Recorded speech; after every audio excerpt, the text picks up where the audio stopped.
Okay. So again, please type your full name and where you're from in the chat. We'll give it just a couple of moments, and then we will go ahead and cover the basic logistics. And you may recall that when we met last time, and there's Levon. Good to see you, Levon. You may recall when we met last time, Mawahi asked a very, very good question at the end. And then I said there was something that I was going to put a pin in. So just try and see if you can remember what that was. Don't give it away. Don't put it in the chat. Don't share it yet. But if you remember what I was going to put a pin in, that's where we'll start today. But again, don't give it away. We'll see if anybody remembers. I think I remember. I could be wrong, though, but I think I remember. So we'll see. And there's Sandy. Drive safe, Sandy. Drive safe. Yep, understood. Yeah, and thank you, folks, are letting me know. Some folks aren't able to be on video today. Thanks for letting me know that. Oh, good, Sandy. Okay, great. Excellent. Fantastic. All right. All right. So again, we'll give it just another moment or two. There are 33 of us currently, and then we'll go ahead and get started. And again, if you haven't done so yet, please make sure you type your full name and where you're from. There's Denisha. Excellent. Welcome back, Denisha. Please type your full name and where you're from in the chat. That would be great. Excellent. Okay, and there's Brenda. My favorite colors are flowers, according to Brenda. Excellent. There's Victor. Victor, did you have any trouble getting in? No, it was okay? Today was easy. Good. Good. Thank you. It was easy for me too, so I'm glad it was easy for you. I wanted to ask you a question. Yeah, go ahead. The training that we did last week on sharing. Yes, lived experience while maintaining boundaries. Yeah. Right. Does that count towards ethics or not? That's a very interesting question. I think you should be able to submit that for ethics as well. But try it and see if they'll take it. And if they don't, it'll just be for your additional credit hours. But okay. We did touch on ethics, of course, and we discussed boundaries. Boundaries, right. So it should also count. Because they have on OASIS, on the OASIS Learning Thursday, they have a on Year of Ethics, which was actually 2017. Okay. That has self-disclosure as one of the topics. Fantastic. And we talked a lot about disclosure. Right. And the appropriate way and time to actually do that. Right. Yeah. Fantastic. Okay. Thank you. Yeah, you're welcome. You're welcome. And Victor, since you mentioned Learning Thursdays, that OASIS, the Office of Alcohol and Substance Use Services Administration, I think that's what it stands for. It's New York State. But I believe Learning Thursdays are open to anybody, correct? Because yes, they are. Yes, they record them in any.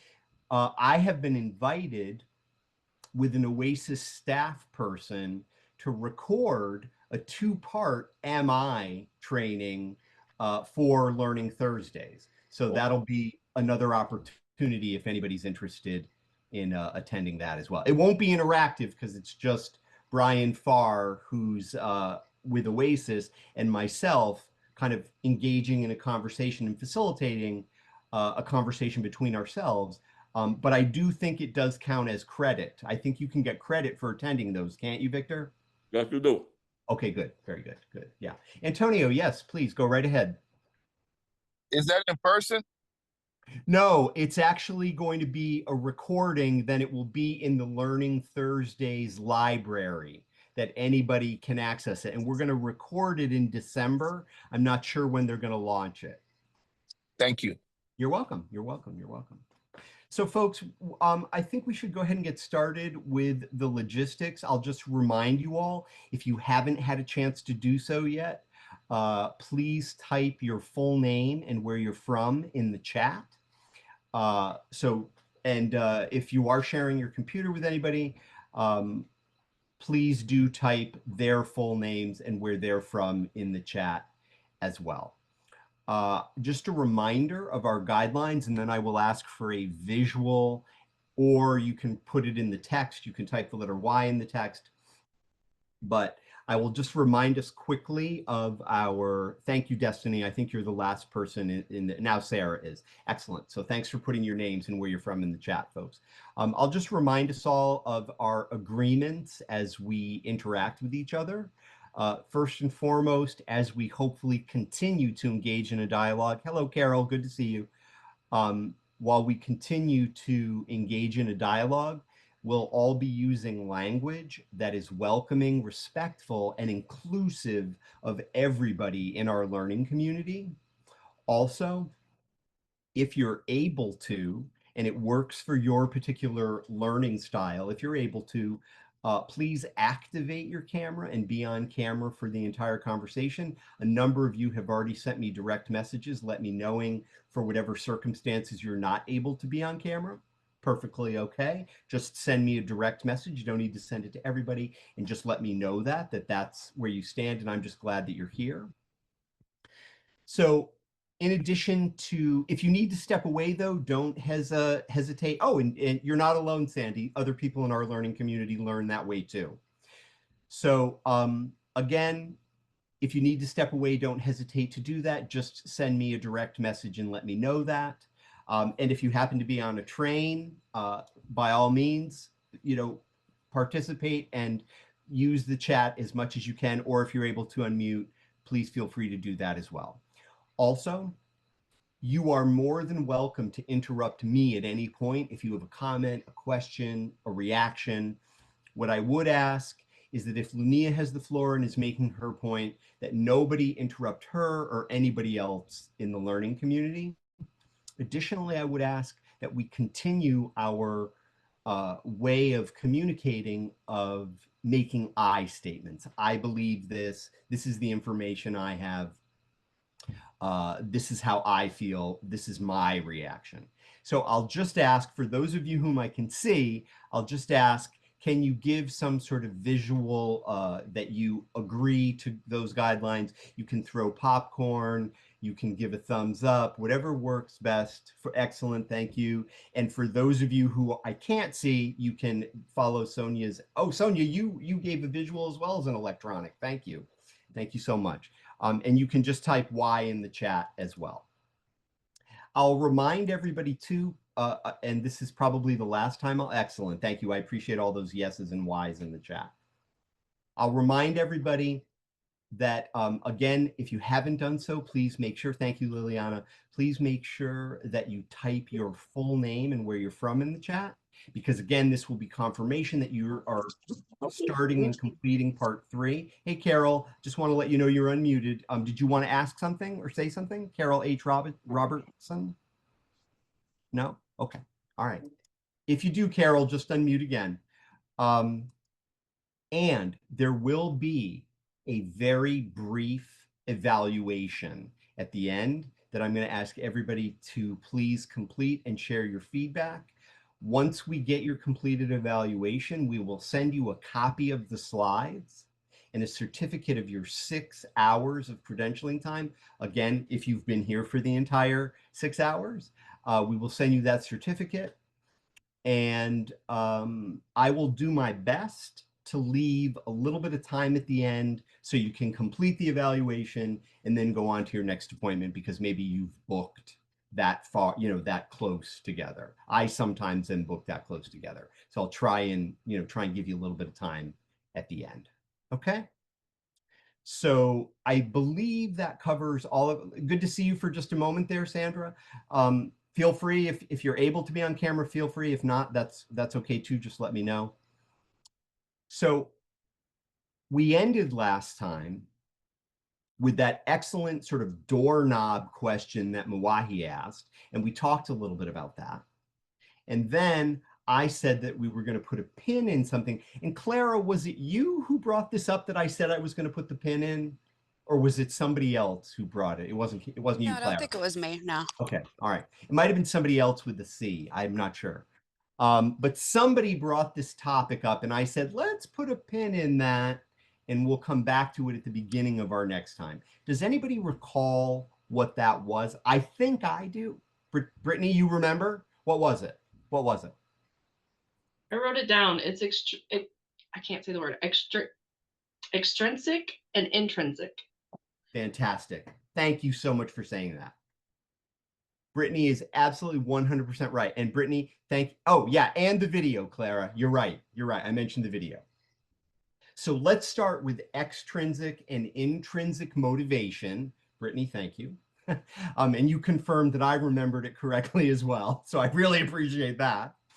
I want us to be very clear about the practice of motivational interviewing, because have you ever heard somebody say, well, if you're not doing it for yourself, you're probably not going to really do it?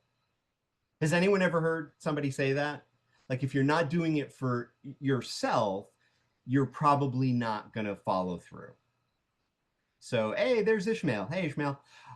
Good to see you. Hey, Ishmael. So I want to touch on that because in the practice of motivational interviewing, and Antonio Ramirez is letting us know, I believe that you've heard people say that idea, and Celeste says the same. You know, if they're not doing it for themselves, they're not doing it. Now, I want to go back to the example that we talked about. Remember the woman that I was talking to, that her behavior change was 2 packs, 40 cigarettes a day to 15? Does anybody recall what was her motivation to make this change? Does anybody recall from when we discussed that? Sonia, you remember? What do you remember? Go ahead. If you want to. Yeah, it was her daughter who told watched a anti-smoking video and then said, "Mommy, I don't want you to die." Wow, you even remember the change talk. Fantastic. Thank you. Yeah, and a number, Shamika put that in the chat, a number of people put her daughter in the chat. That's true. Now, my question to you, and I'm going to ask you not to think about this too much, but to let your fingers give your answer in the chat. Do you think that that's an intrinsic motivation? And if it's intrinsic, type the letter I. Or if you think that's an extrinsic, type the letter X in the chat. So is it intrinsic or extrinsic motivation? Now I'm seeing a lot of X's, and I know that's not how you spell extrinsic, but yes. And I'm wondering if anybody thinks it's intrinsic. I don't see. I'm seeing some E's, which I'm going to assume means extrinsic. I don't know, Paul. First of all, Grand Rising, didn't mean to cut you off, but No, go the ahead. way I love being cut off. Go ahead. the way you set that question, I think it's a catch-22. It depends on the person that's receiving it, the woman that wants to stop smoking. So I can't really say yes, and I can't really say no. I appreciate, you're not alone in that, Antonio, because Sarah writes, I think both. And Sarah, would you like to add on to what Antonio said in regard to particularly why you think both? I think it initially started as extrinsic motivation. It very quickly, it started with her daughter saying that, and then she heard that and absorbed it and took what her daughter said, and it became intrinsic. Okay. Fantastic. Thank you. Anybody else want to weigh in on that? Extrinsic, intrinsic? What do you think? Yeah, Antonio's giving you a thumbs up on that, Sarah. He agrees with you. Anybody else want to comment on that? Extrinsic, intrinsic? And I know you've put it in the chat, but all right. So go ahead, Victor. Go ahead. So I think it's the initial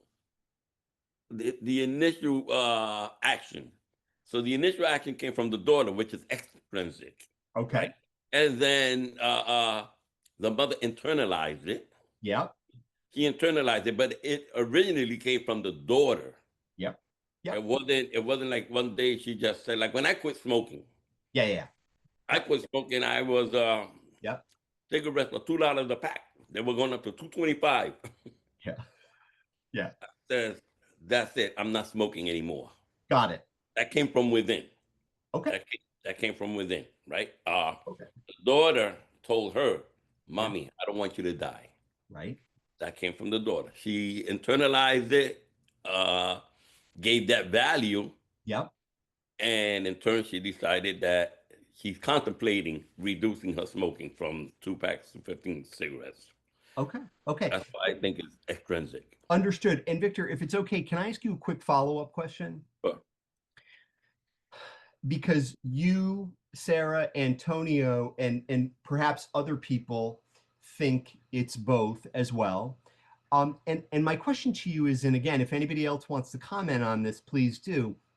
But my question to you, Victor, is because you, in addition to Sarah, identified kind of a process that it started extrinsically and then it became intrinsic. So could you say a little bit about your thoughts about why you think it evolved from extrinsic to an intrinsic motivation? Because I don't disagree with you, Sarah, or Antonio, or anybody else who thinks it's both. But and Carol maybe wants to say something too. I'm not sure.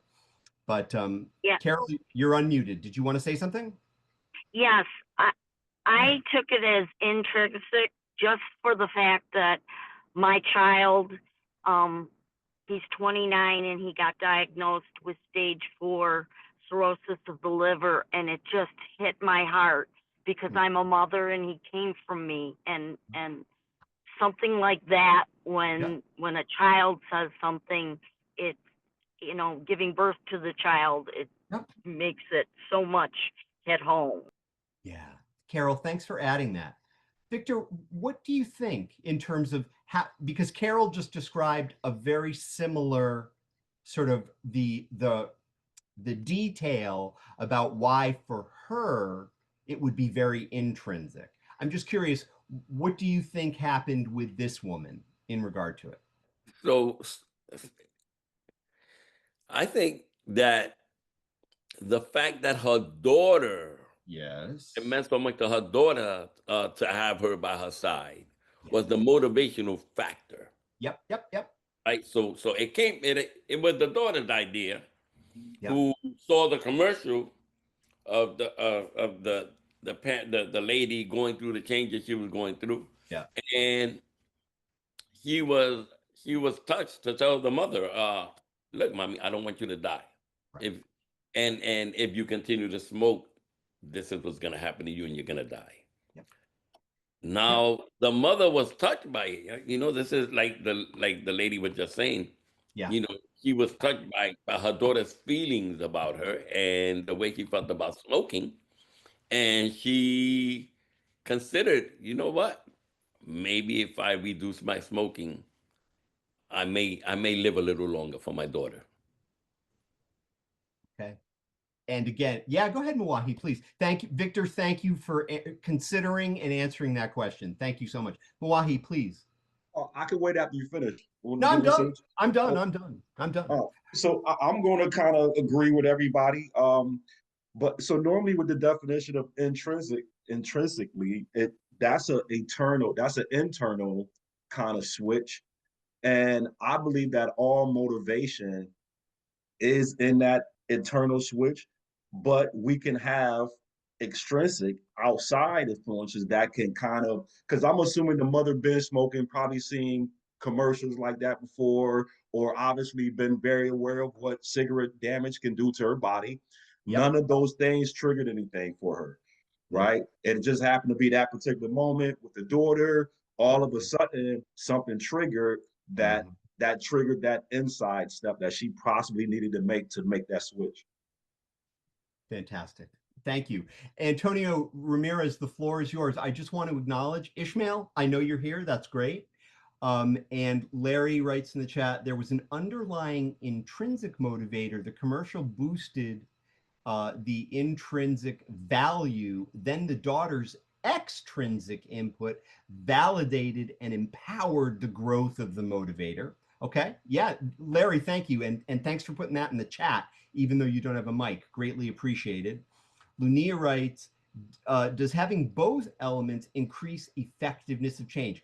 Real, Lunia, fascinating, fascinating question.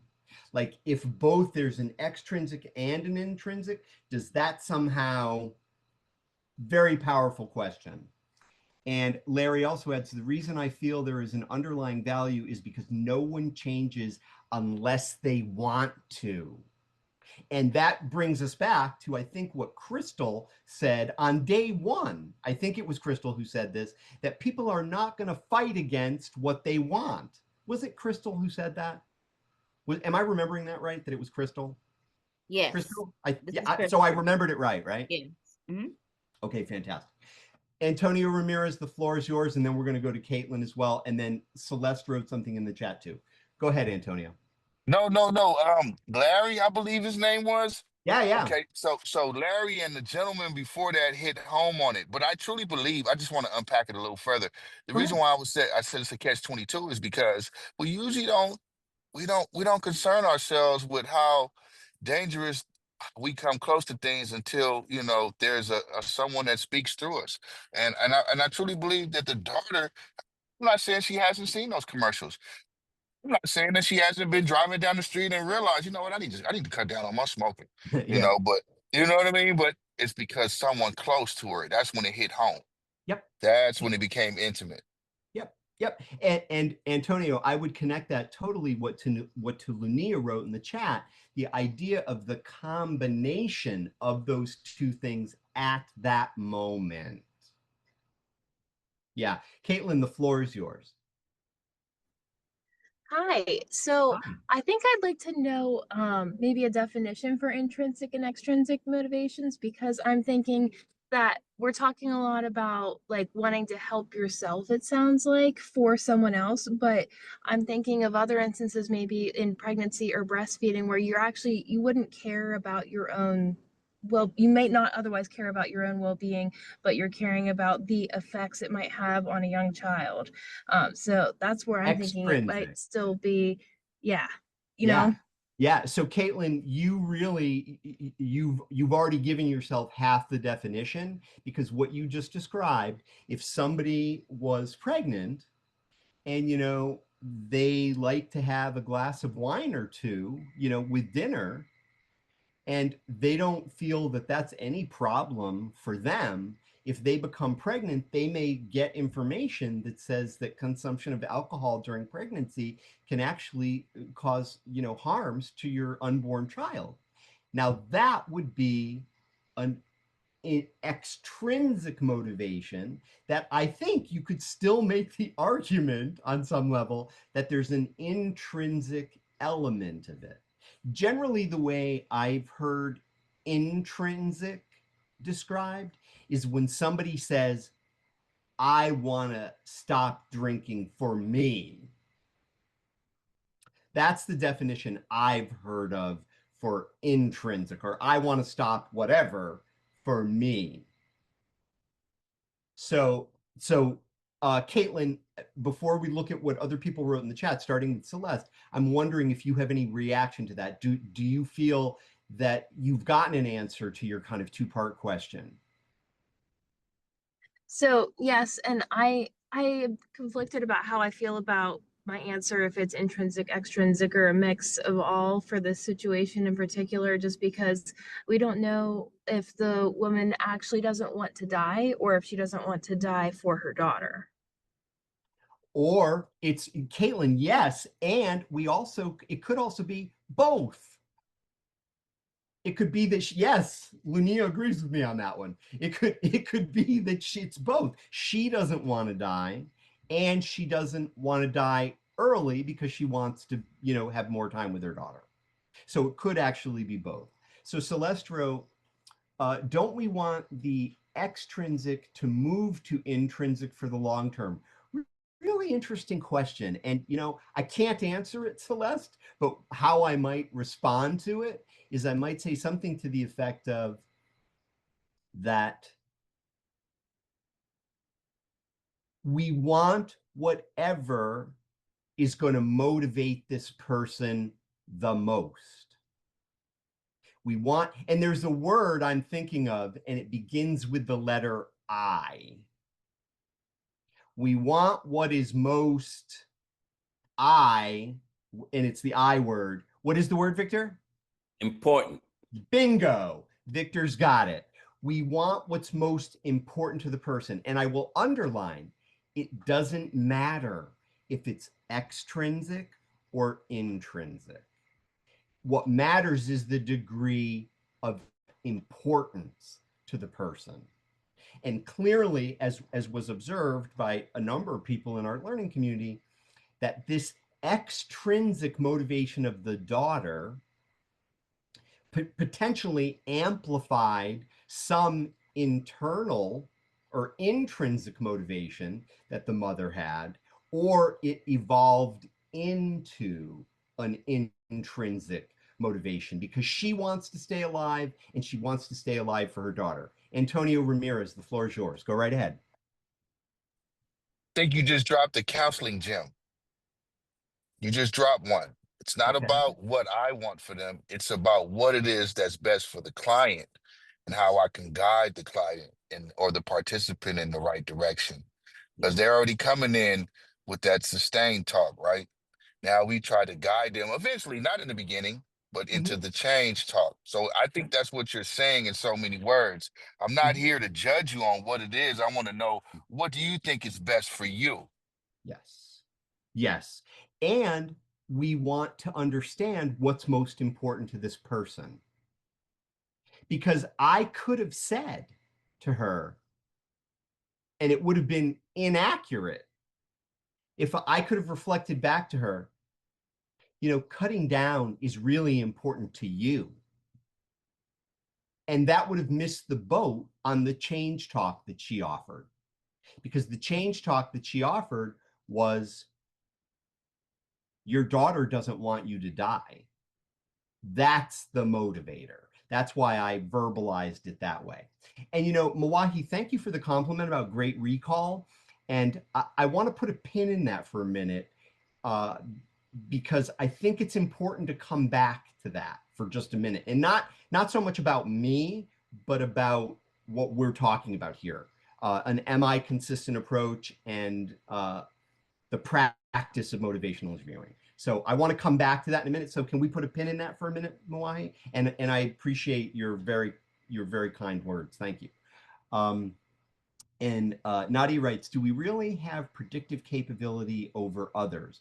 How do we know the amount of intrinsic or extrinsic motivation? And you know something, Nadia? I love that question. It's a two-part question. And what I would say is it doesn't matter.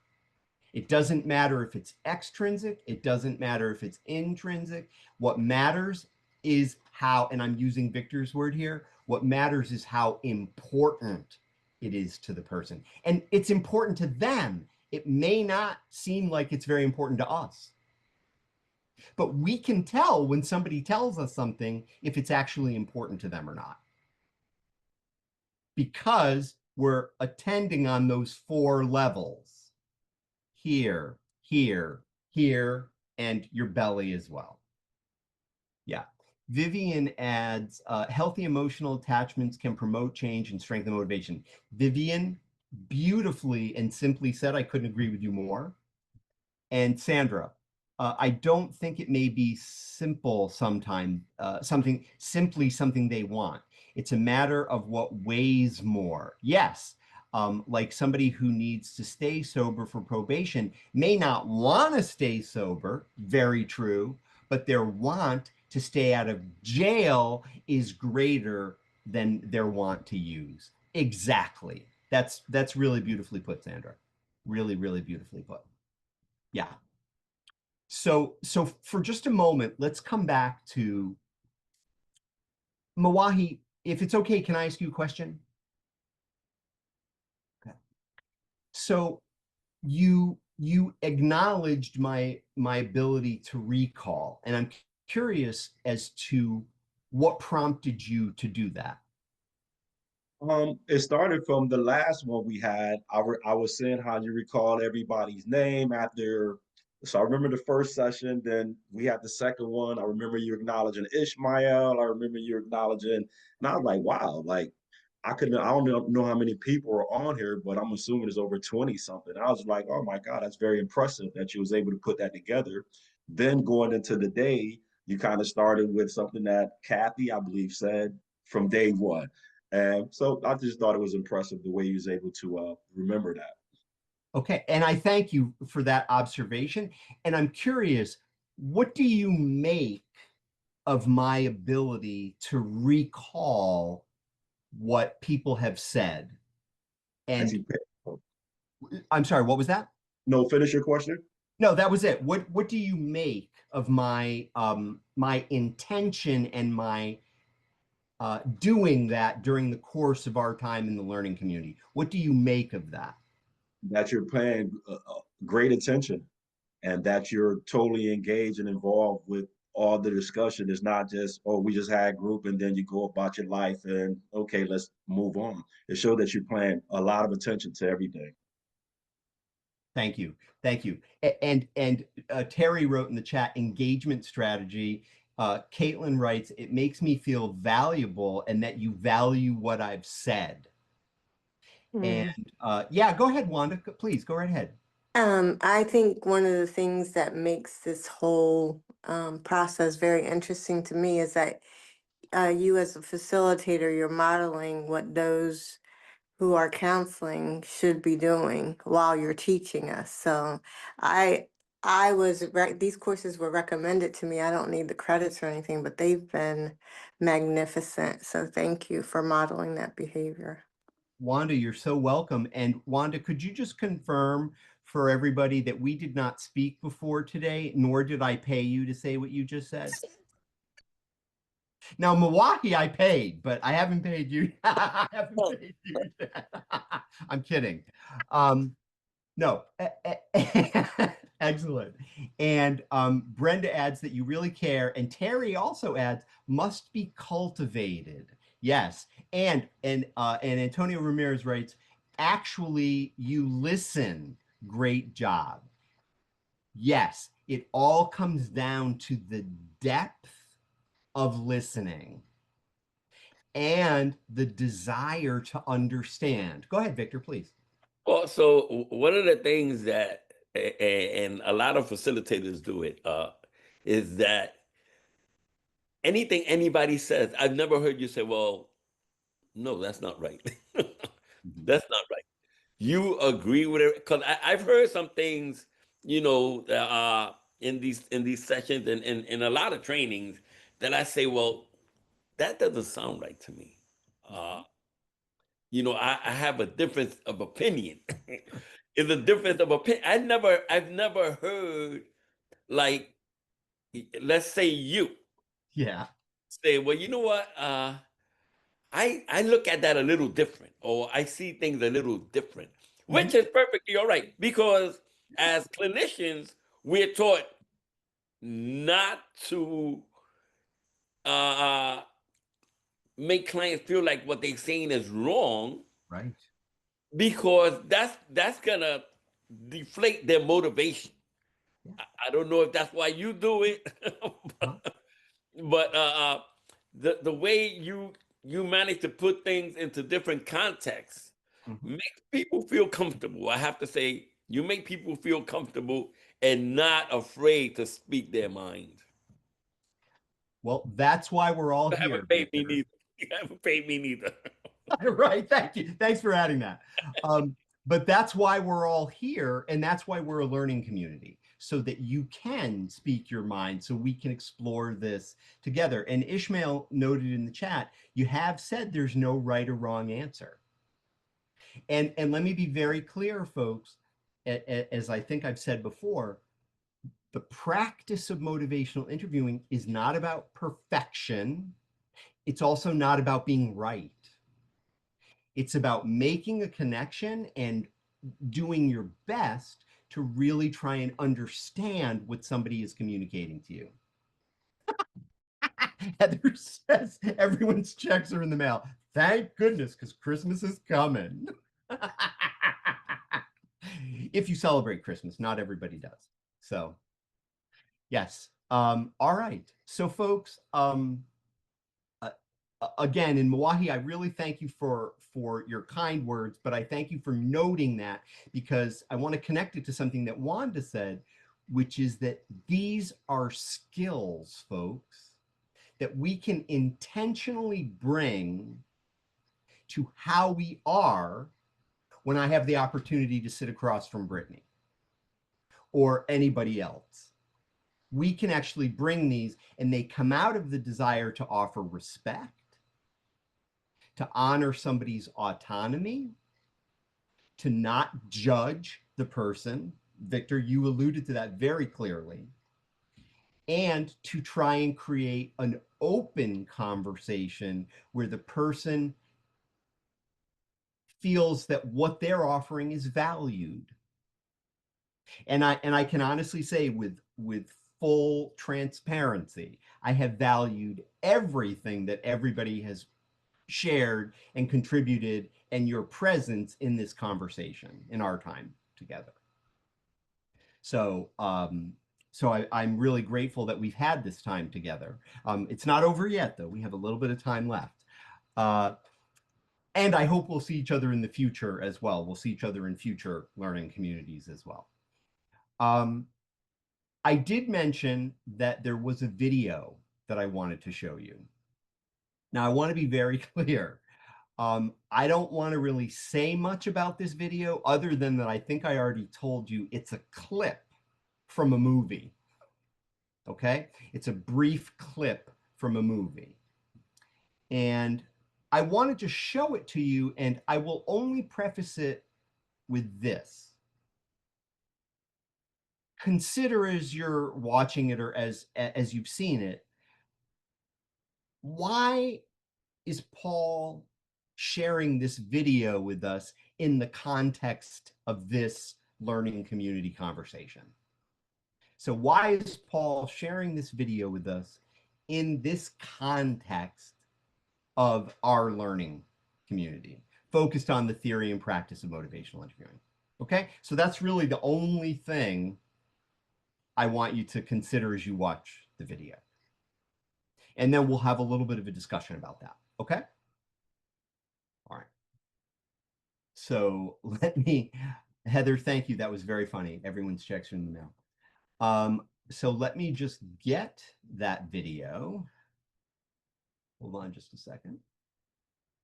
And, you know, it's possible, I've actually seen this entire movie. I have not seen the sequel, but it's possible that a number of you have actually seen this movie. So you'll be familiar with it. All right. So here we go, folks. Oh, the stuffed animal Hall of Fame! My rocket! Wait, Riley and I were still using that rocket. It still has some song power left. Who is your friend who likes to play?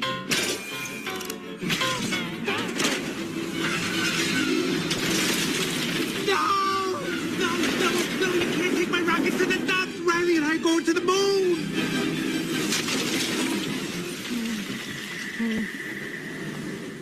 Riley can't be done with me.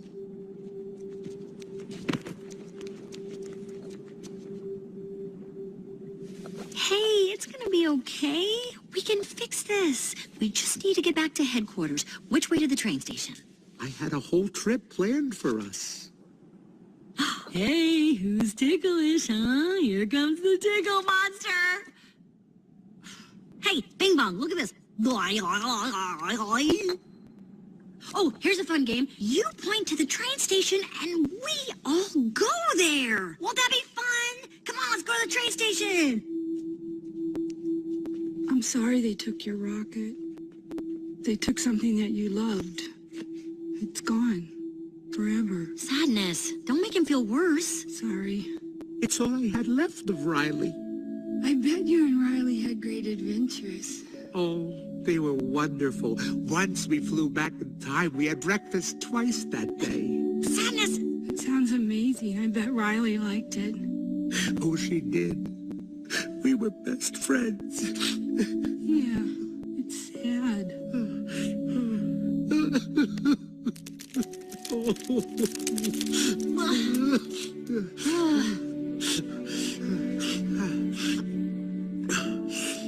I'm okay now. Come on. The train station is this way.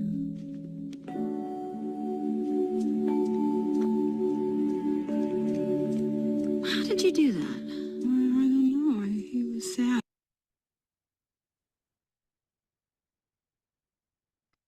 So just reflect on that for a moment.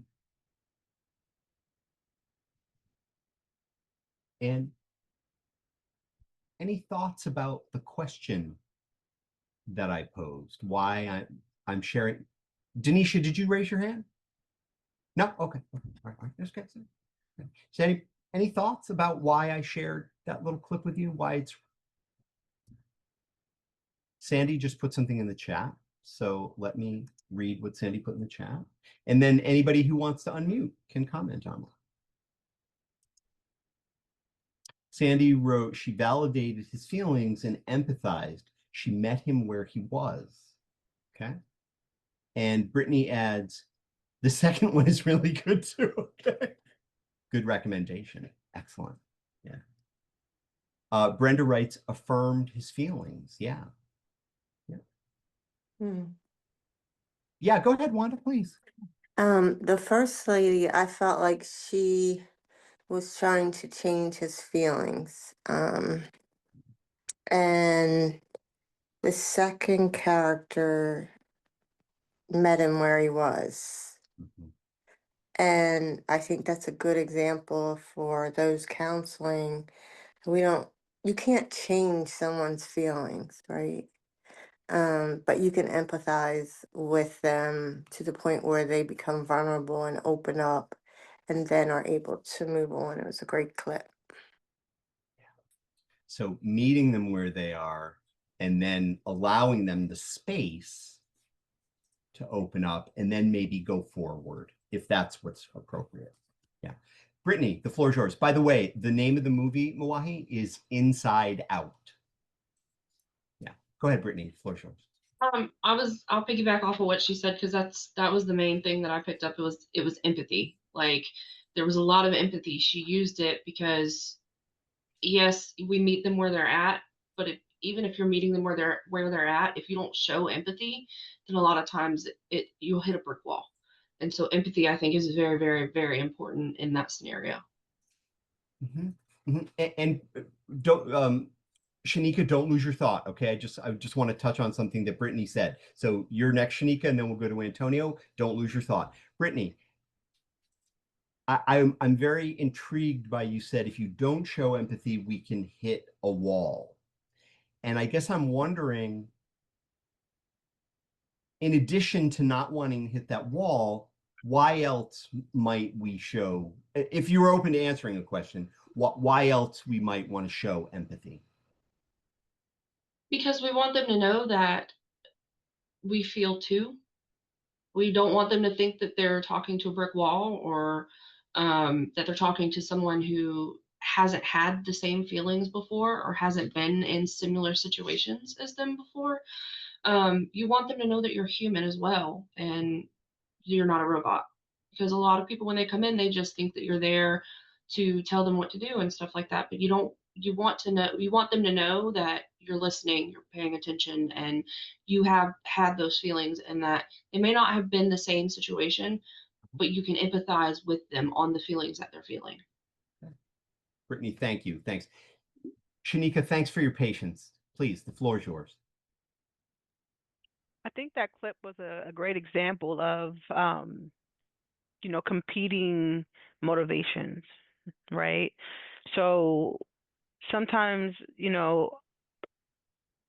myself as a clinician, like I would have motivations for a person, right? They have different goals and things like that. And so that sometimes, my motivations can get in the way, right? Whereas, that was a great example of compassion, just kind of being there and holding that space to be understanding, that empathy, that compassion, that understanding, and putting ourselves in that person's shoes and going, you know what, and an active listening. And so it builds a therapeutic alliance, right? It builds an alliance and says, I see you, I hear you, I feel you, I care about you. I'm sorry this is happening to you. Right. So I thought that was a great clip and a great, just example of how sometimes we can have our own motivations, and then when you just come in and you don't have any, and the example in how powerful that is, and how influential that was, and also, moving the things forward. Yeah. And it's so funny because I love the way you almost did an inventory of everything that happened in that scene. And literally the scene is like this tiny, but all these things happen, and your list of them is spot on and so accurate, but in such a tiny space, such a tiny amount of time. So compassion really doesn't take time. Yeah. Did you want to say something else, Shanika? No. I want to hear everyone else. I know they have some really good stuff to share as well. Fantastic. Thank you. Antonio Ramirez, the floor is yours, and then we're going to go to Sandra. Okay, so I say it all the time. Great movie. I was even thinking about showing it to some of my clients, even though it's animation. But the person that was in the actual clip was one person. That imaginary character was a part of the person, Right. right? And that person was able to not only understand that imaginary character, from the first time they met each other, that imaginary character continuously dealt with mood swings. 1 minute I'm up, next minute I'm down. Why am I saying that? Because most of my clients that come in, they don't have a gray area. They either feel good or they don't feel good, right? And the ability for her to hold space for herself, because that's what she was doing. She was holding space for herself. She recognized that a part of her, not at that point, but that's what I see from the movie, that she was able to hold, because I don't want to go too far into the movie because people need to go see it, right? But she was able to hold space for herself. That's what I get from that. Thank you, Antonio. And that's kind of even on like a larger level, moving even beyond kind of the scene. Sandra, the floor is yours. I was going to say a lot of what a lot of people had said, but the point being, meet them where they are, and empathy, because just on a basic human need, we have a need for like validation, like, because especially if we can't, you can't get somebody, you can't get out of those hard times, or you can't stop them from happening, but just knowing that we're not going through them alone, that usually is suffice to get through. And in terms of, and MI, how it relates to, yes, the spirit of MI with the compassion and acceptance, but it's often that ambivalence that when we try to pull them one way, they're going to pull into the other way. So that's why it's okay, well, let me meet you where you are. And then instead of that resistance, it's almost like you follow in order to guide, so meet them where they are. It's that, okay, I got that validation for this one side. Now I can go and kind of explore the other side. Thank you. And Sandra, if it's okay, hold on just 1 second, Mawahi. Sandra, if it's okay, no, we'll come right to you. But Sandra, if it's okay, can I ask you a quick follow-up question? Yes, sir. Because you're using this word that I think is so critical, and I love the way you framed it. You said, it's part of human nature to want to be validated. Am I remembering that correctly? Yes. Okay. And my question to you is why do you think that's so important to us as humans, that we're validated? Because as human beings, we are we're social creatures.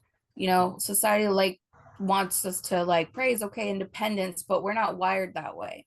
We're wired to be interdependent, to be amongst others, not codependent, not independent, but interdependent. So it's, yeah, validation equals belonging. It's you can go back to like it's a survival thing, right? Like in packs, but it's basically the need that understanding. I think it's just that what you are going through, it is valid, it is legit. You're not crazy for what it is, you know, you're not crazy for thinking or for feeling or doing how you're doing. And that's oftentimes a big misconception. How many times, like I work with parents who try to do like Joy, like, you don't need to feel like that, you don't need to cry about that. And it's like, no, just tell them you may not cry or feel like that, but everybody is entitled to feel what they need to feel.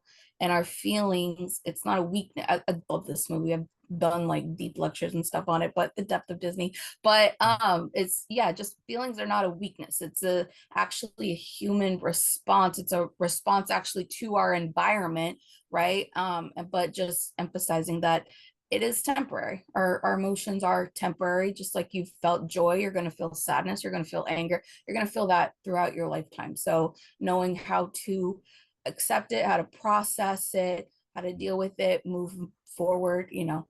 But yeah, again, it's that need for human connection and just that validation, understanding from other people, knowing that we are not isolated and alone. Yeah, thank you so much. That and thank you for sharing your perspective on that. And somehow I had a gut feeling that it was right for me to ask you that question. So thank you for sharing your perspective on that. And I'm validating your response to that. So. Thank you. Thank you so much. Mawahi, thanks for your patience. The floor is yours. Yeah, well said. What she was saying. I love what Caitlin put in the message about the sadness being an important emotion. I know she put for kids, but that's for any human being. And I love what everybody was sharing about. Right, we all have different uh, kind of emotions, but particularly in change, sadness, because it's that sense of loss for people when you're asking them to change something. So one of the biggest barriers to try to break through is, right, how do you help people process or navigate that transition from that sense of loss? And there's a sadness that's coming with that, and just allowing people to explore and to have those, to validate those emotions. So I thought that was very important. Good job, Caitlin. Thank you. All right. And Shamika adds, to help our clients feel comfortable being vulnerable with us and creating a safe space for them to share hard conversations and to validate, back to that word validate again, validate their feelings. And it's interesting because keep in mind, the way the sadness character did that was using a particular skill, a particular MI skill. And did anybody notice what skill that was? Okay. Antonio writes, from birth, our brains are shaped by others' responses to us. Validation, being seen, heard, and understood, signals safety. Invalidation signals danger. Yes. Yeah. Denisha writes, okay, understood, Denisha. Thank you. That's a direct message to me. Got it. Sandra adds affirmations and reflections. Yes. Reflection and empathy. I'm sorry this happened to you. Yeah, and there's the real empathy. Clara also adds, sadness was reflecting back what the elephant thing said. The elephant I thing. didn't know what it was called, so I just had to throw something in there. I love that. What the elephant thing said. Yes, absolutely. Clara, you're right. That's exactly what was happening. Thank you. Absolutely. So again, folks, I want to go back to what Shanika said, because this idea, this inventory that she gave of, you know, sadness did this, sadness did this, sadness did this, all, and I mean the character, sadness, all in the space of a very short time. And I will add that a lot of that is influenced by an MI spirited, MI consistent approach, not the practice of motivational interviewing. because the elephant thing, to quote Clara, was not considering, Bing Bong, was not considering a behavior change at all. And it was still possible to bring an am I consistent, am I spirited approach to the conversation with Bing Bong, the elephant thing. Okay? So keep that in mind.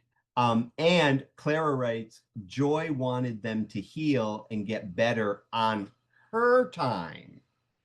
Yes, very well observed, Clara. And that is a really great example of the fixing reflex. And Clara, do you recall from the clip why Joy wanted Bing Bong to get healed on her time? She had her own needs that she was trying to get to, and that was her. She wanted to get to the train or whatever, and Bingo. Yes, quickly. not Bing Yeah. Bong, bingo.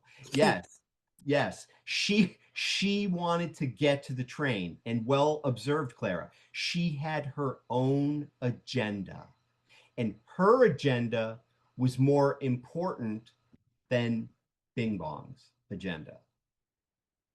And we saw the effect that that had. So what does that sound like?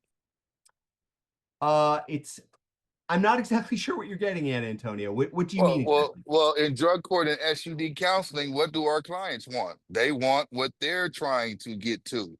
Yes, absolutely. And it is at our frustration and our ineffectiveness if we don't take the time to try and understand what it is they want and the direction they want to go in and what may be motivating them to want to go in that particular direction. So I'm going to share my screen briefly and just walk us through a couple of these larger structures that frame out what we can actually do when we're interacting in an MI spirited, MI consistent way, and the actual work that we're doing when we're practicing motivational interviewing. Now, before I do that, I want to plant a seed for everybody in the learning community to be thinking about. And that is this. And you're just thinking about this right now. Nobody's putting anything in the chat. Nobody's volunteering. And we'll see what time permits. But is there anybody in our learning community, and this is rhetorical, you're just answering this for yourself now. Is there anybody in our learning community who's currently considering a behavior change? Some particular behavior that you're considering changing that you actually feel ambivalent about.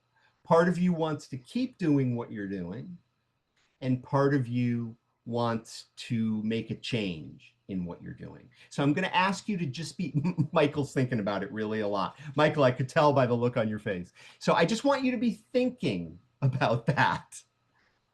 And you don't have to say anything right now. You don't have to put anything in the chat, but I just want you to be thinking about that.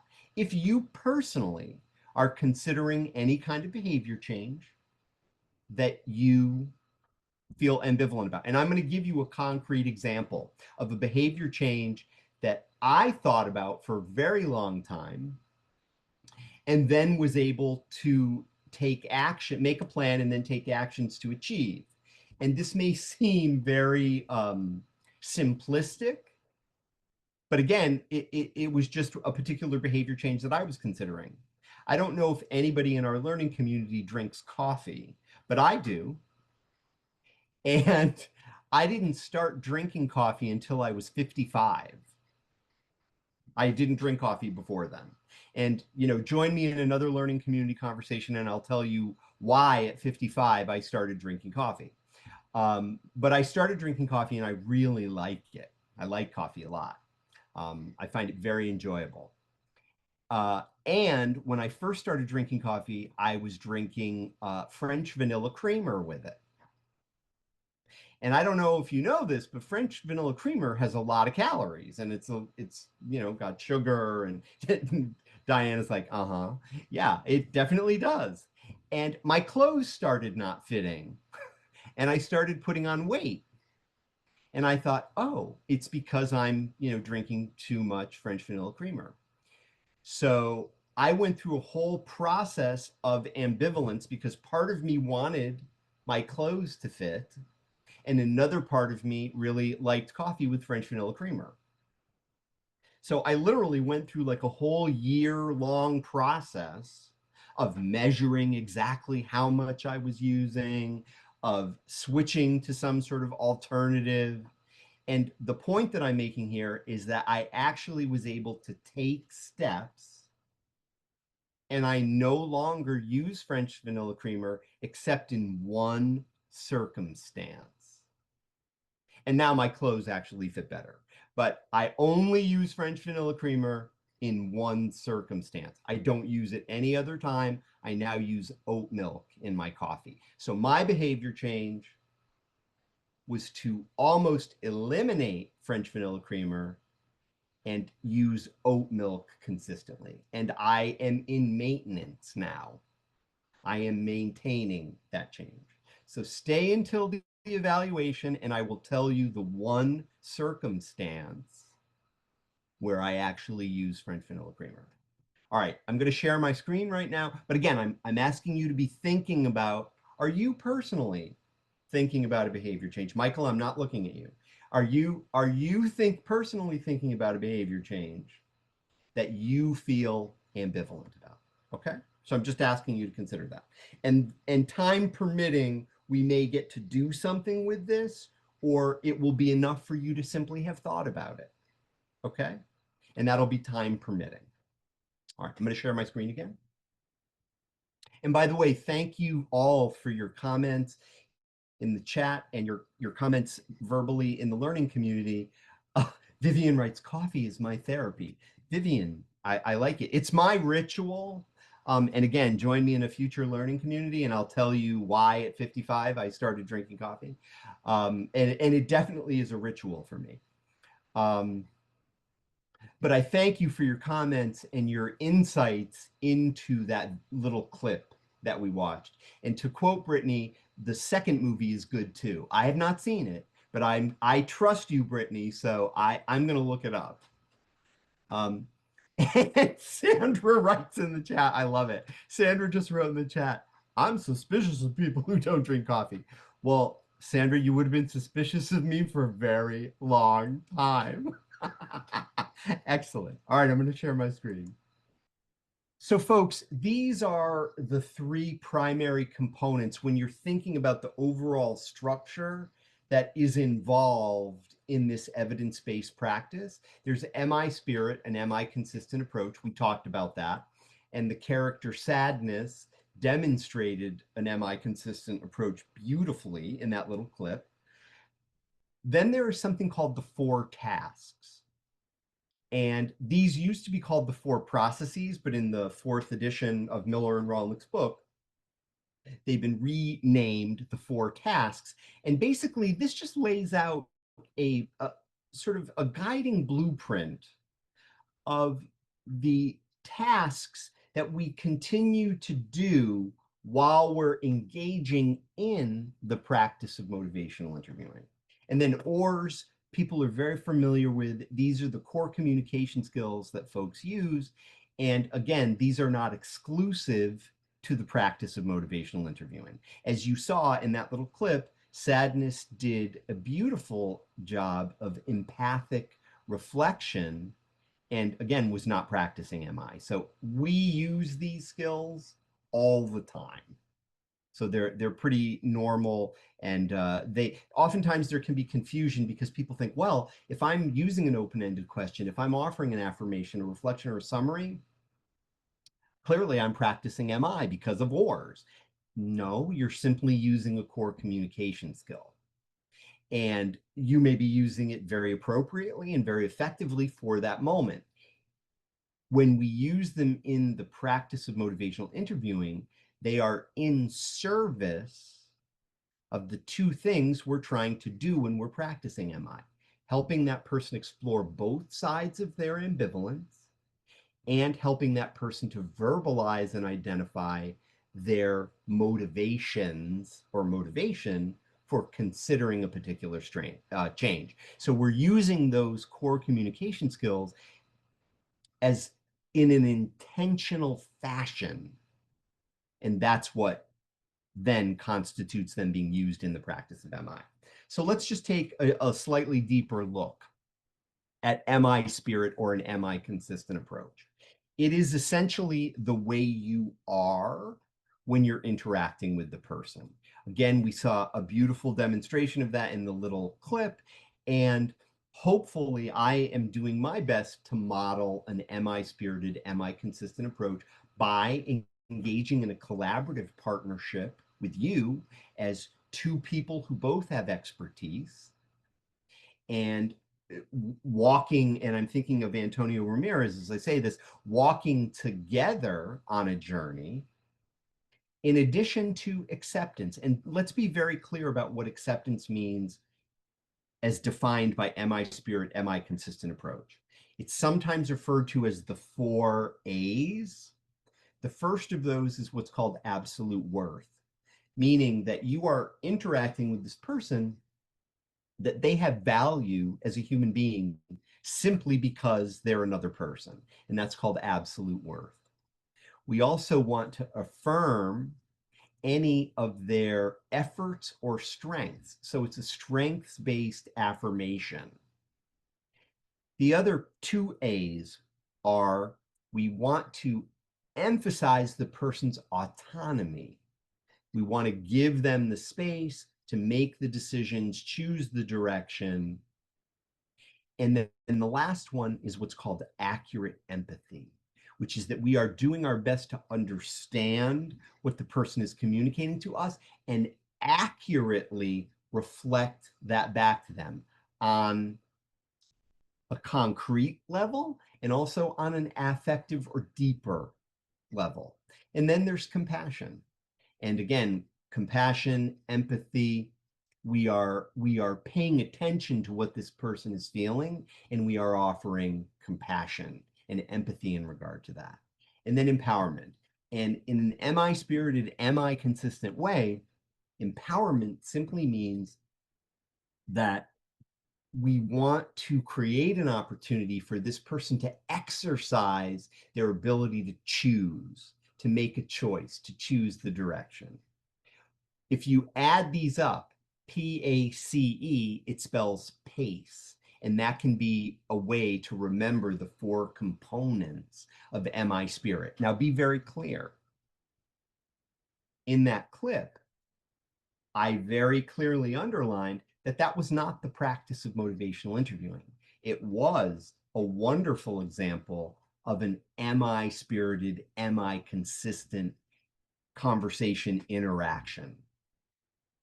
I will throw out for your consideration that you can use an MI consistent, MI spirited approach, partnership, acceptance, compassion, and empowerment in any and every conversation that you have. You can practice motivational interviewing when the circumstances arise as a result of a behavioral change goal that the person feels ambivalent about, that opportunity.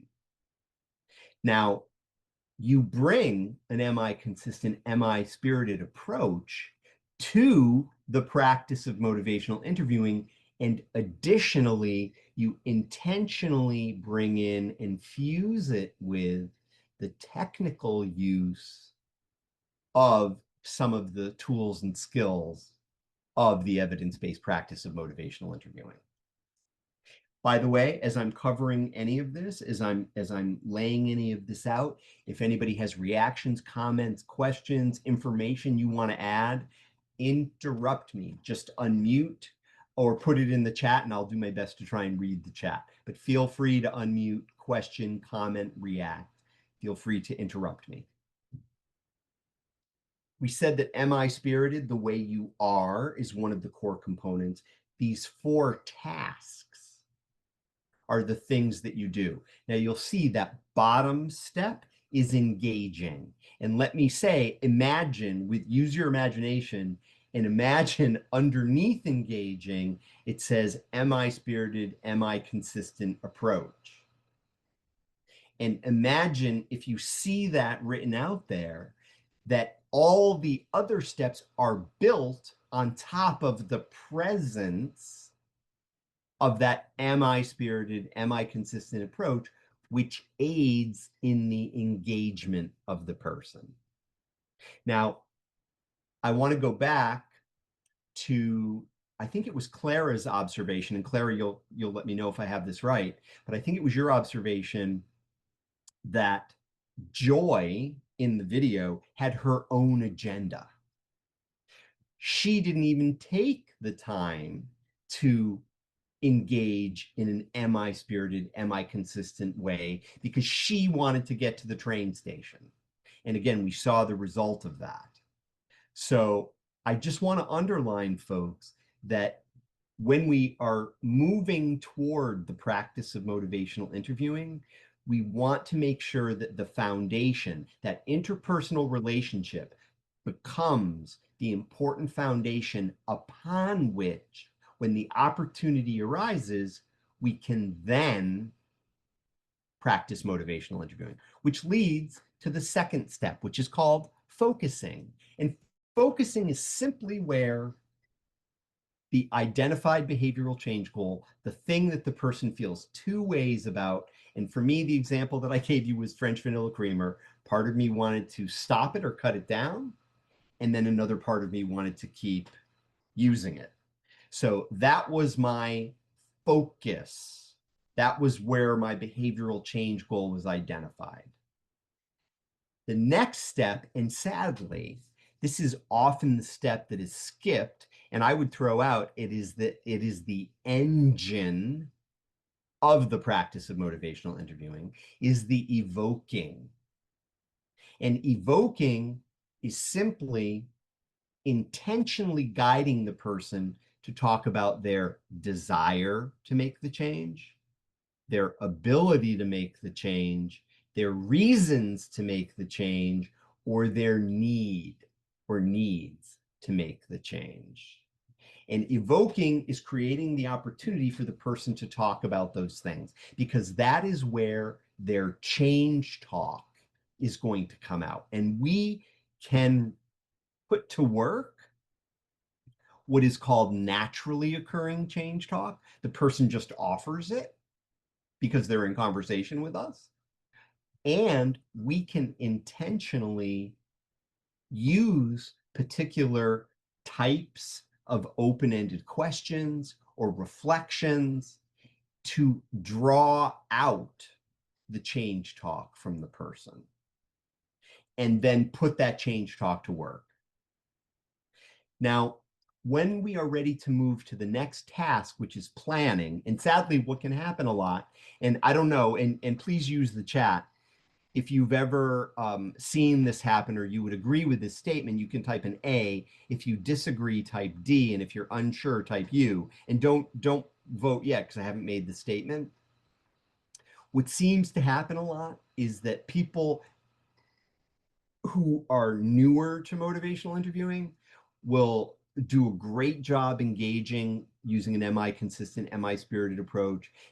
Because of that, they're able to identify with the person a behavioral change goal that they're ambivalent about. That becomes the focus of the conversation. And then what happens, they skip evoking altogether and they move right to planning. So what are you going to do? So if you've actually seen that happen, or you've actually done it yourself, or if you agree that that's a dynamic, type an A in the chat. If you disagree that, or you haven't seen that much, type a D. And if you're unsure, type a U. So let me just quickly check to see if anybody's responding to that. Okay. So a number of people agree and a number of people are unsure. Okay. Yeah, it looks like at this moment, it looks like there are more agrees. And again, I will repeat myself. There's no right answer here. I'm just asking you about your experience. And it's a natural thing because that could happen, that people would jump from focusing to planning, because to effectively evoke and then put what's evoked to work to strengthen and increase motivation, it takes practice. And that's the technical part. The technical part is the evoking, the intentional evoking, and then putting what is evoked, that is change talk, actually to work. And that's the technical part. The engaging and the focusing are very much related to the relational part. So those are the 4 tasks. That's what we do. OARS, open-ended questions, affirmations, reflections, and summaries, are what we're all probably very, very familiar with. These are the core communication skills. It's funny, I don't know why this came into my mind, but I'll share it with you. I developed this slide, and I use this slide a lot when I'm doing this training and when I'm doing other MI trainings. And somebody said to me once, why did you use that picture of those guys in those old bathing suits, those old-fashioned bathing suits? And I said, because they're holding oars. They have oars, and they're like, oh, okay, that's what those are. So some people don't know that those are actually oars that they're holding. I think they're a crew team or something, which is a special kind of water craft that there's competitions for. These are the tools that I'm confident that everyone in this learning community could effectively use during conversation. Open-ended questions, questions that cannot be answered by yes or no. And make no mistake, closed-ended questions that can be answered by yes or no have a place in conversation. Sometimes, when I ask, is it okay if I ask you another question? Or if I ask you a quick follow-up question? That is a closed question. You can say yes or no. And that is asking permission, which is very MI spirited and MI consistent. So closed-ended questions do have a role. Affirmations usually begin with the word you, Y-O-U, and they identify specifically, not generally, they identify a specific strength or a specific effort.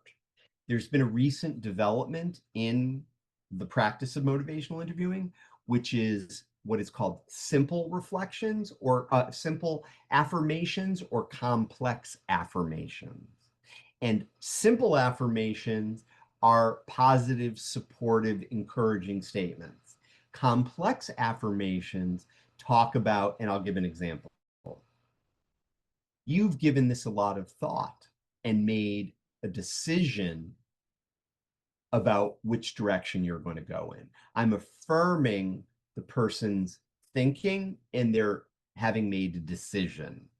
That's deeper than sort of a simple affirmation. Don't get too caught up in those distinctions at this particular moment, but keep in mind affirmations usually start with the word you, and they identify particular strengths that the person has or a strength, and or they affirm particular efforts that the person has made. Reflections. There are several different types of reflections, but let's be very clear and let's keep it at this particular moment foundational. There are simple reflections, and you may recall when I said to the woman who's considering cutting down smoking, when I said, your daughter doesn't want you to die. That was a simple reflection because it was simply reflecting what she had told me, reflecting the change talk that she had offered. If I would have said something to the effect of because I felt it in my heart, or I felt it in my gut, or I observed it based on her body language, if I would have said, hearing those words from your daughter devastated you. If I got that, or I had that hunch, that would be a complex reflection because she never said, I'm really devastated. She never said in words, I'm devastated about what my daughter told me. And to my heart, to my gut, to my eyes, the nonverbal behavior, I got, as she said what she said, by attending on all four of those levels, that she was devastated. And that would be a complex reflection, because I'm reflecting what is my hunch. Now, I want to repeat something, which is don't get too caught up, if you offer a complex reflection, in being right. Simply try to be accurate with what you've received from the person, because it's the effort, the intention to deeply understand that matters more than being right. And I'm going to give you an example of that in just a minute that involves Dr. Bill Miller, one of the creators of MI. But let me just touch on summaries.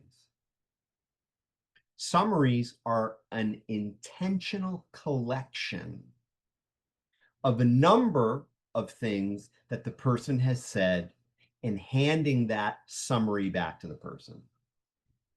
When we're practicing MI, it can often be beneficial to summarize the change talk that somebody has and offer that change talk back to them. And think about this, folks. They've maybe naturally occurred and offered the change talk. You then reflect the change talk so they hear it yet again. And then as the conversation starts to make a transition or come to a close, you then summarize the change talk again. They've now heard it for a third time. And that's part of the technical way that people practice and use summaries when they're practicing motivational interviewing, because you want to reinforce the change talk. Now I'm going to stop sharing my screen for a minute, because I want to tell you this little brief story about Dr. Bill Miller and reflections. So this is the little story I wanted to tell you about Bill Miller. So supposedly, and there are so many things attributed to Dr. Miller that one does start to, someone said, let me see, I missed it. Someone said, "Are you frozen?" I did miss it, Crystal. Yes. Yep. And Diana wrote in the chat, "He's frozen." And Shamika writes, "Frozen on my end." Okay. All right. Well, I'm back. Hopefully I'm not frozen now. All right. So Bill Miller, one of the creators of MI, was demonstrating the practice with motivational interviewing with this woman who volunteered to talk with him about a change that she was considering. And he was starting to wrap up the conversation. So he was putting together a summary. And he concluded with saying to the woman, as we've talked about this, you seem pretty ready to make a change. And the woman paused and said, no, I have to make a change. He hadn't gotten it right. And again, it's not about being right. And how wonderful that she felt safe enough to say, no, I have to make a change. That's a very different circumstance. So just keeping that in mind, folks. With summaries, we often want them to be collections of change talk. We don't necessarily have to include the sustained talk word for word. And I'm going to give you a very technical point to consider. So let's say Brenda and I were in a conversation and I was doing a summary, and maybe Brenda shared some of the reasons why she likes to keep doing what she's doing. And she shared very specific reasons about why she wants to make the change that she's making. If I were doing a summary of that, technically, and this is technical, folks, this is where the practice comes in. Technically, I would acknowledge at the beginning of the summary Brenda's sustained talk. You know, Brenda, we've talked about a number of reasons why you are doing this. Notice I haven't named those reasons. I haven't underlined each one of them, but I've acknowledged that she said that. And I would follow it. And these are the reasons that you're really considering making this change. And I would say what they were very specifically. And that's a way of creating an intentionally change talk focused summary. And let me be very clear, because some people will unmute and say, well, it's not manipulation. And I will say, actually, it is not manipulation because I'm only using what Brenda gave me. I'm not adding anything to it. I'm only using what she gave me, and I'm using it in a very technical way. And I'm still honoring Brenda's autonomy to do whatever she decides to do. So if somebody ever says to you, oh yeah, I know about motivational interviewing, it's manipulation, correct them. Help them to understand that it is actually not manipulation. It is a way to authentically try and honor what the person is telling you and helping them to focus on the change talk that they offered. So just a point to consider. Okay. So I'm going to share my screen again. Now, I've said this already, and I know that all of our conversation from day one to now has really emphasized the fact that the practice of motivational interviewing is guiding. We are intentionally guiding the person. That's one of the things that distinguishes it from, bless you, Mawahi. It distinguishes it from client-centered counseling, because client-centered counseling is really following. And I'll use Antonio Ramirez as an example. When we are guiding, we are walking side by side with the person. And we are guiding toward their change goal. So it is directional. It is not directive. We're not telling people what to do. So the North Star that the practice of MI has is the behavioral change goal that the person has. And let me be very clear about why I refer to that as the North Star, because it guides everything we do when we're practicing motivational interviewing. The open-ended questions we offer, the affirmations, the reflections, or the summaries we offer are all influenced by what the behavioral change goal is that the person is considering. Okay? So it helps us. We cannot practice MI unless there's an identified behavioral change goal that the person is ambivalent about. We can engage with them and interact with them in an MI-spirited, MI-consistent way. We cannot practice motivational interviewing without the presence of a behavioral change goal that the person is ambivalent about. Because if Victor and I were in a conversation and Victor had an identified behavioral change goal that he didn't feel ambivalent about at all, and he said, you know something, Paul, I've thought about this a lot, and this is something that I want to do, that I'm going to do, and these are some of the actions I think that I can take to do it. There would be no need for me to practice motivational interviewing. I could simply engage in a conversation then with Victor in an MI-spirited, MI-consistent way to help him collaboratively plan what he was going to do, because there's no ambivalence. So you don't need to practice MI there. In fact, if you do, you're getting in the way of Victor's motivation, and you don't want to do that. So I did not use this dentist video because we started with the written scenario. I will let you know, though, as just as a learning tool, that there are 2 videos. One of them is called The Ineffective Dentist, believe it or not, dentist, and the other one is called The Effective Dentist. Let me just say, the ineffective dentist is not am I consistent or am I spirited at all. The effective dentist is am I consistent, am I spirited, and uses some of the OARS skills.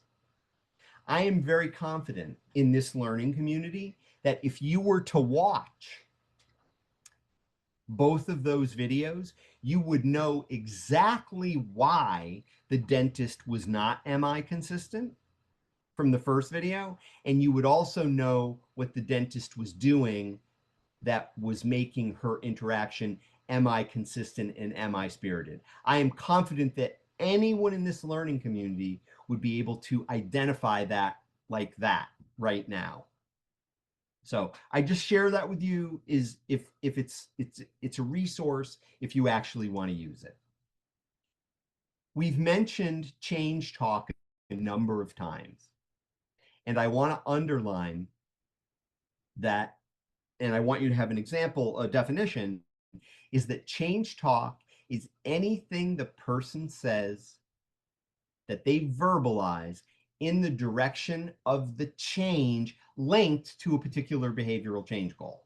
If I said, you know, I found that my pants don't fit anymore, that would be change talk because it would be related to the French vanilla creamer change goal that I was having.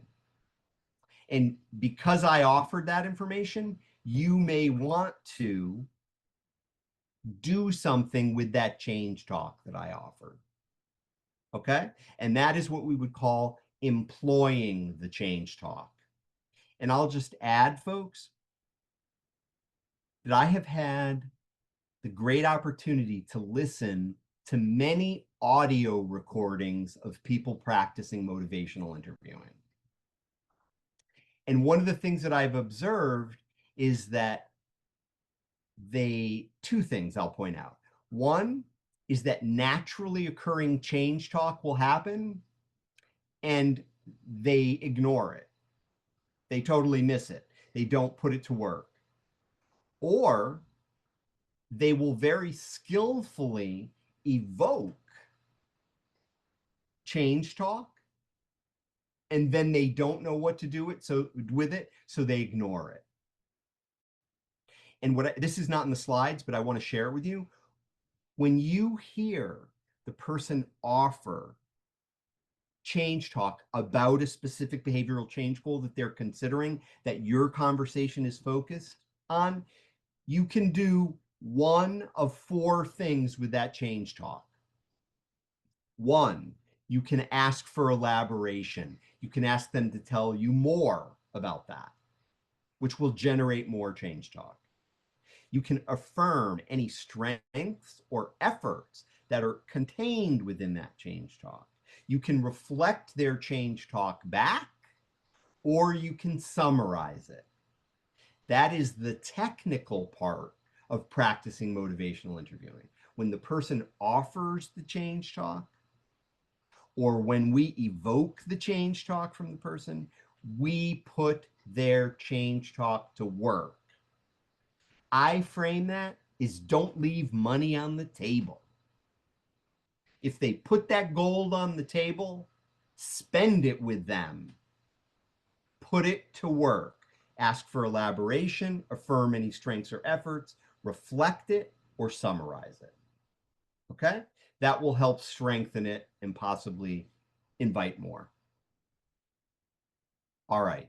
So I will again just invite you to consider that change talk is truly the gold. It's the key that helps people to increase their motivation and move toward what is called commitment language, where they might say, Linnea, I am going to do this. Ania, I will do this. That's commitment language. Or they might come back and say, you know, Lunia, since I saw you last, I actually did this.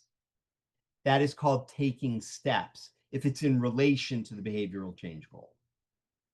Or they might say, you know, Lunia, since we spoke last, I've been thinking, and this is something that I think I can do in order to make this change. And that's called activation. They are starting to develop their own plan. Okay? So change talk truly is the key to that.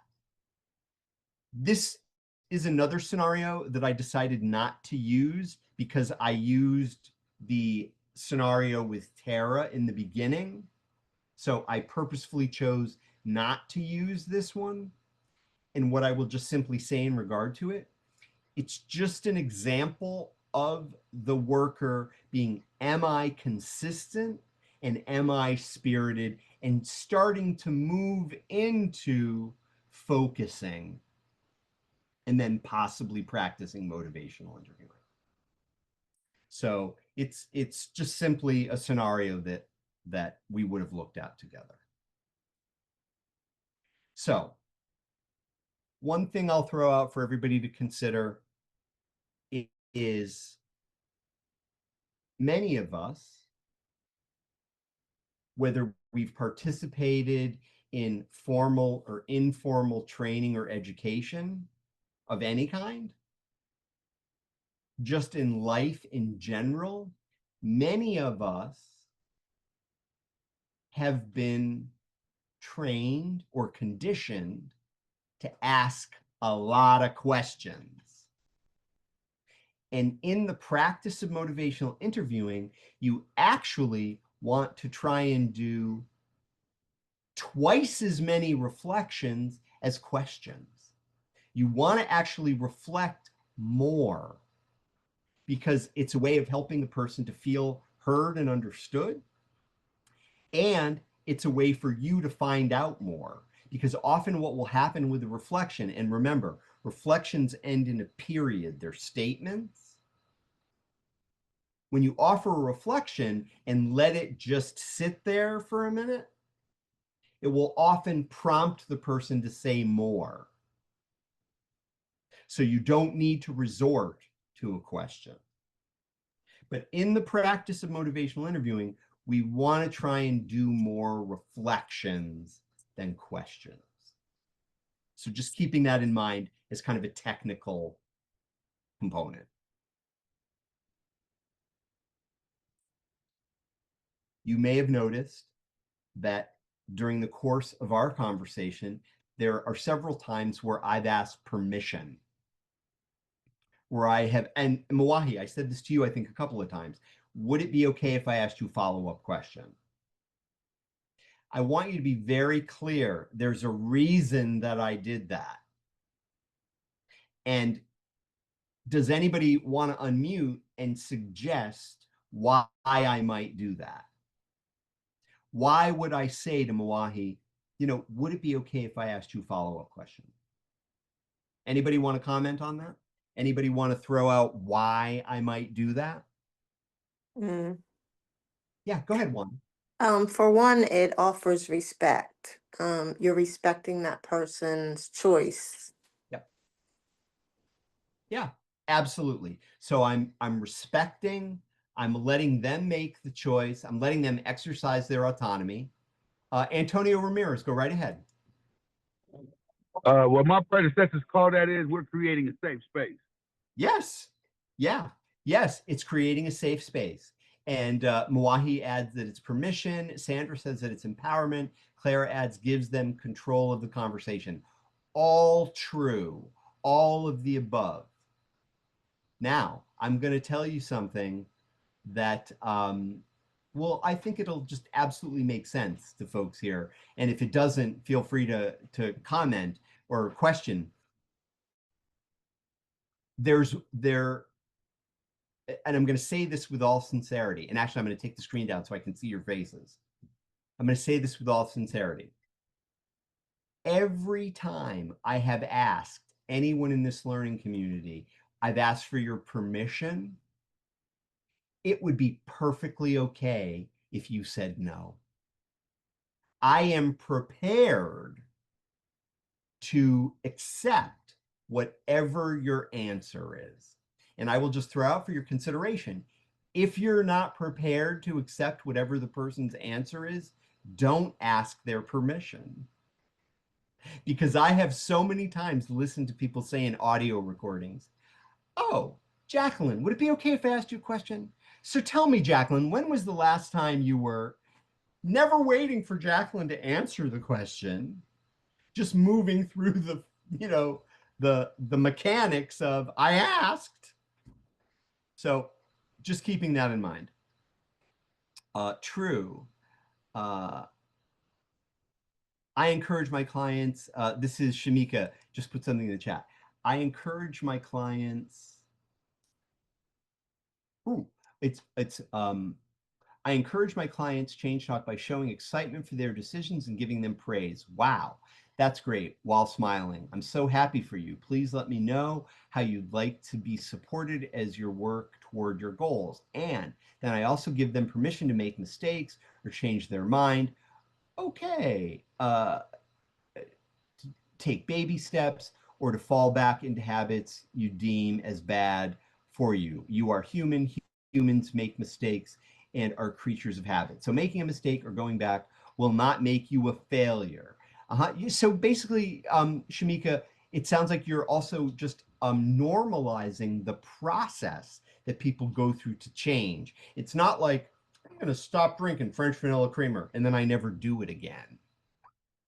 You know, it's not that easy. If it were, you know, change would be, people would be making changes all the time and much faster, perhaps. As you just said, change isn't easy, but each day you choose to take a step toward change matters just as much as fully reaching your goal. Yeah, so that the intention to move toward it. Oh, no problem.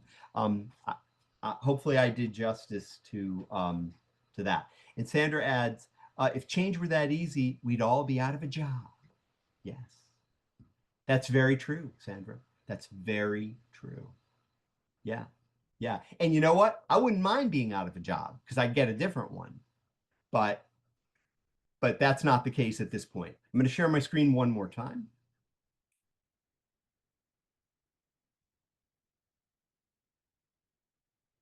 I will also remind you, and I think you know this, but I'll just remind you that once thank you, Sandy, once you have completed, when I'm going to give you some time very shortly, once you've completed the evaluation, the brief evaluation, I will, my colleague Tree Chapel actually will send you a copy of these slides as well as your certificate.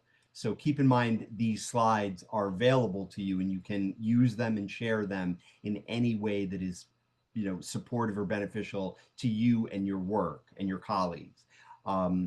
Permission also can be a wonderful way to continue the conversation. Again, no matter what the person's answer is, be prepared. I will tell you, and some of you have been in learning communities where I've said to somebody, would it be okay if I asked you a follow-up question? And they say, no. I'm okay with that. I'm perfectly okay with it because I do respect you. And I'm asking you for real. And there's a word I want to attach to that. Actually, two words. One of them begins with an A, and it's authenticity. And the second one begins with a G, and it's genuineness. Because that is a hallmark, a component, although not formally identified, but a hallmark or a component of an MI consistent, MI spirited approach. You're bringing your authenticity, your genuineness to the moment with the person, because ultimately that's where your strength is. Your strength and my strength, in my authenticity, in my genuineness. So if you hear sustained talk, the person starts saying to you, well, you know, there's no reason for me to stop smoking. It really calms me down and it's not really doing, I can still run up and down stairs. That is in favor of maintaining the target behavior, which might be cutting down or quitting smoking, just to use that example. Discord is when we've stopped engaging, where now we're in a wrestling match. Before we were dancing, but now we're in a wrestling match. And remember, it's not about perfection. It's about being attuned to what's going on and being able to adjust as needed, because we want to keep engaging. We want to sustain talk is going to be part of the conversation. We don't want to evoke more sustained talk. And if we hear either of those things, sustained talk, or if discord has developed in the relationship, we can gently ask ourselves, is there something I'm doing? Is there something that I'm saying that could have evoked this sustained talk or created the discord? And again, we can course correct. We can go back to listening. We can go back to trying to understand. We can go back to an am I consistent, am I spirited approach. I believe we are almost at the conclusion before I give you the last slide that has the QR code and my colleague puts the live link in the chat. I want to thank all of you first, and I also want to thank all of you who were thinking for yourselves if there was a particular behavioral change that you were considering. Given where we are in terms of our time, we're not going to be able to go any deeper into that at this particular moment. So thank you for thinking about whatever behavioral change you may be considering. And maybe in a future learning community about motivational interviewing, if that comes up as part of the work that we can do together, we can go more deeply into that with kind of a practice opportunity, a demonstration. Okay, but for today, just thinking about it, if you had one, is greatly appreciated. All right. Now, before I give you the last slide that has the QR code, I'm going to ask everybody to take a nice deep breath and just let it go. Excellent. Excellent. And we'll just take just a few moments to just ask, is there anyone in the learning community who would like to unmute or put any final remarks in the chat? And if there's anything else you want to say or anything else you want to underline about your experience in this 6 hours that we've had together. So if there's somebody who wants to unmute, Brittany writes in the chat, thank you so much, Paul, great training. Okay, thank you, Brittany, and thanks to everybody in the learning community. Anything that anybody wants to underline, identify? Ishmael, oh, hold on there, it's coming in a little fast. Let me just quickly check.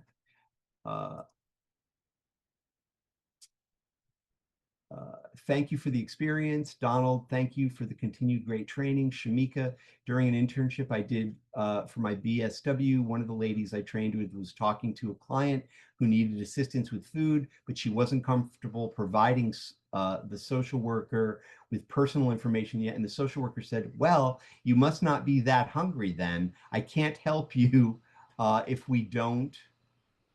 you don't provide the information we need. The client looked hurt and never came back to the agency for help. It's so important to be patient and have empathy when people show ambivalence with change or getting help. I really enjoyed this training. Shamika, thank you so much. And thanks for sharing that. That's a very heartbreaking story.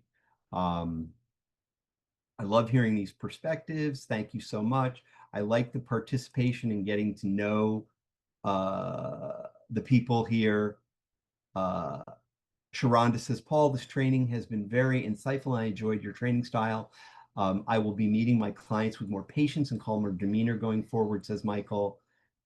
Nadia says, thanks. Terry, excellent training. I will be more intentional about my listening and inviting the engagement of others.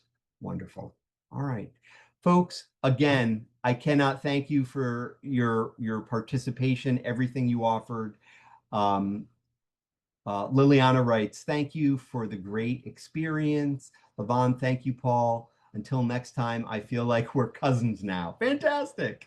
I like that. I feel that way about everyone in the learning community as well. Folks, I'm going to show you the last. Oh, Antonio Ramirez, go ahead. You wanted to say something, please. Nothing much. Hey, man, you shine, man. When you come in the room, you illuminate, man. Thank you for turning me into a headlight because I came in as a tail light, man. So I truly appreciate this, man. Every time I get with you, man, we do something different, man. And that's unique, man. So just keep dropping gems on us, man. Thank you, Antonio. Thank you so much for being here. It's always good to be in the learning community with you. All right, so folks, I'm going to advance to the last slide.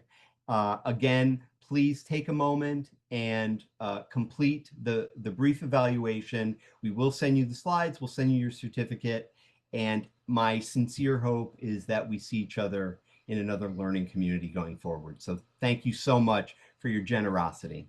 And Friday is not far away, so have a wonderful and safe weekend as well.